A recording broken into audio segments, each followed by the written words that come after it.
Hey all, today I will show you how to add new languages to your translation files using SimpleLocalize auto translation feature.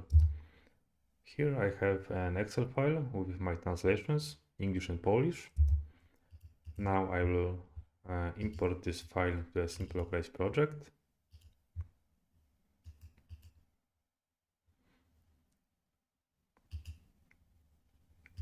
Translations are here.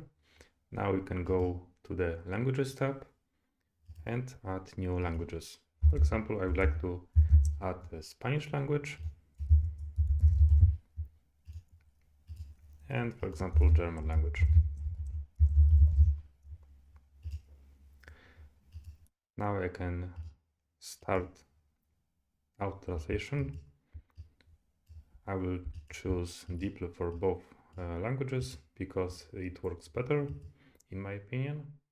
After a few seconds, once the auto translation is complete, we can go back to the Translations tab and see that German and Spanish translations are here, and Polish translation is missing, but we can use quick auto translate button and apply auto translation from here.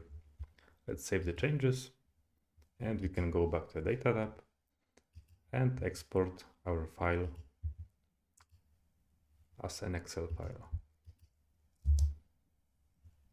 As you can see, the German and Spanish translations are here, and that's it. Thank you for watching and goodbye.